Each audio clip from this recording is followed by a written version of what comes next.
حضرت اسماعیل رحمت اللہ علیہ بصرہ شہر میں رہا کرتے تھے اور آپ رحمت اللہ علیہ ایک عابد و زاہد شخص تھے۔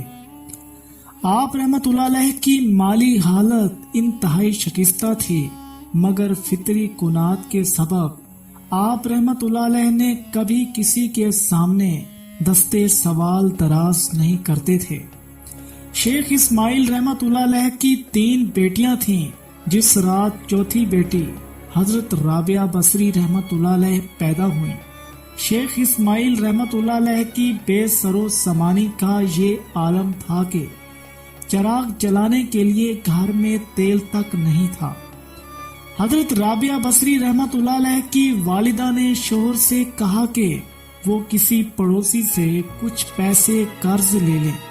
شیخ اسماعیل رحمت اللہ علیہ نے اپنی ذات کے لیے کبھی کسی کے آگے ہاتھ نہیں پھیلایا تھا، مگر جب شریک حیات نے بار بار کہا تو آپ رحمت اللہ علیہ رات کی تاریکی میں گھر سے نکل کھڑے ہوئے اور پڑوسی کے دروازے پر پہنچ کر دستک دی۔ پڑوسی گہری نیند سویا ہوا تھا، اس لیے اس دستک کی آواز نہ سن سکا۔ شیخ اسماعیل رحمت اللہ علیہ کچھ دیر تک دروازہ کھلنے کے انتظار میں کھڑے رہے، مگر جب پڑوسی کے قدموں کی چاپ تک سنائی نہیں دی تو آپ رحمت اللہ علیہ خاموشی کے ساتھ لوٹ آئے۔ حضرت رابعہ بصری رحمت اللہ علیہ کی والدہ نے شوہر کو خالی ہاتھ آتے دیکھا تو پریشان لہجے میں کہا، کیا پڑوسی نے مدد کرنے سے انکار کر دیا؟ کہاں کی مدد، اس نے تو دروازہ تک نہیں کھولا۔ شیخ اسماعیل رحمت اللہ علیہ نے افسردہ لہجے میں فرمایا۔ بڑی حیرت کی بات ہے، حضرت رابعہ کی والدہ نے اس طرح کہا جیسے انہیں شوہر کی بات پر یقین نہ آیا ہو۔ آپ کو حیرت کیوں ہے؟ شیخ اسماعیل رحمت اللہ علیہ نے فرمایا، جو لوگ ایک دروازے کو چھوڑ کر دوسرے دروازے پر دستک دیتے ہیں ان کا یہی حال ہوتا ہے۔ یہ کہہ کر آپ رحمت اللہ علیہ اپنے کمرے میں چلے گئے۔ شیخ اسماعیل بہت دیر تک بستر پر لیٹے ہوئے کروٹیں بدلتے رہے۔ آپ رحمت اللہ علیہ کو پڑوسی کے اس رویے پر بہت دکھ ہوا تھا۔ اس کے ساتھ ہی اس بات کا بھی نہایت قلق تھا کہ آپ رحمت اللہ علیہ اس کے دروازے پر کیوں گئے تھے۔ یہ ذہنی کشمکش بہت دیر تک جاری رہی، پھر اسی عالم میں آپ رحمت اللہ علیہ کو نیند آ گئی۔ شیخ اسماعیل رحمت اللہ علیہ نے حضور اکرم صلی اللہ علیہ وآلہ وسلم کو خواب میں دیکھا۔ آپ صلی اللہ علیہ وآلہ وسلم فرما رہے تھے، اسماعیل اپنی بے سر و سامانی کا غم نہ کر، تیری یہ بچی اپنے وقت کی بہت بڑی عارفہ ہوگی اور اس کی دعاؤں سے میری امت کے بہت سے افراد بخشے جائیں گے۔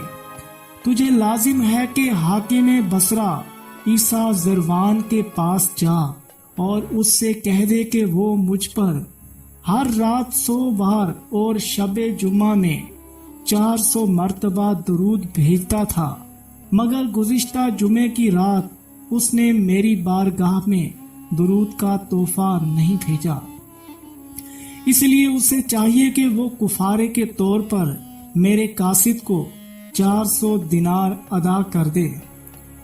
جب شیخ اسماعیل رحمت اللہ علیہ کی آنکھ کھلی تو آپ رحمت اللہ علیہ سرور کائنات صلی اللہ علیہ وآلہ وسلم کے دیدار کی لذت سے سرشار تھے۔ پھر صبح ہوتے ہی آپ رحمت اللہ علیہ نے اپنا پورا خواب ایک کاغذ پر تحریر کیا اور حاکم بصرہ کے دربان کو دے دیا۔ عیسیٰ زروان اس وقت اپنے دربار میں بیٹھا ہوا تھا۔ جب شیخ اسماعیل رحمت اللہ علیہ کا خط دیکھا تو بے قرار ہو کر اپنی نشست پر کھڑا ہو گیا اور دربان سے مخاطب ہو کر بولا، وہ معزز و محترم شخص کہاں ہے؟ حاکم بصرہ کے جواب کے انتظار میں محل کے دروازے پر کھڑا ہے۔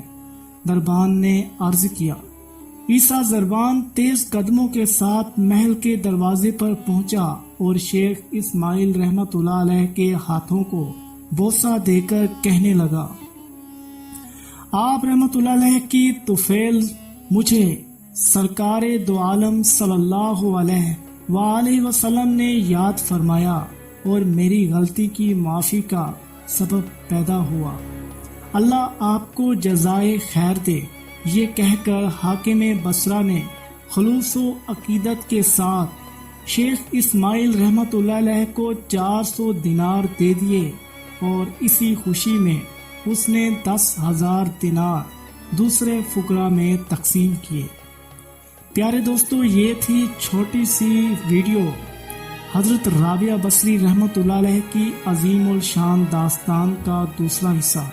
انشاءاللہ اگلی ویڈیو لے کر ہم آپ کی خدمت میں جلدی حاضر ہوں گے۔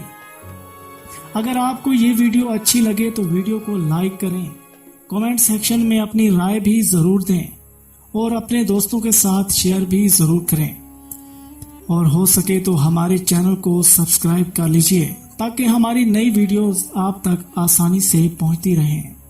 دوستو، ہمارے چینل پر حضرت جنید بغدادی رحمت اللہ علیہ کی عظیم الشان داستان کا بھی بہت سی ویڈیوز ہم نے اپلوڈ کی ہیں، ابھی اپلوڈ کر رہے ہیں، اور اب یہ حضرت رابعہ بصری رحمت اللہ علیہ کی عظیم الشان داستان کا دوسرا حصہ تھا۔ انشاءاللہ ہم آگے بھی اپلوڈ کرتے رہیں گے۔ اگر آپ کو یہ ویڈیو اچھی لگے تو ویڈیو کو اپنے دوستوں کے ساتھ بھی ضرور شیئر کیجیے گا اور چینل کو سبسکرائب بھی کیجیے گا۔ انشاءاللہ ملیں گے اگلی ویڈیو میں، تب تک کے لیے اللہ حافظ۔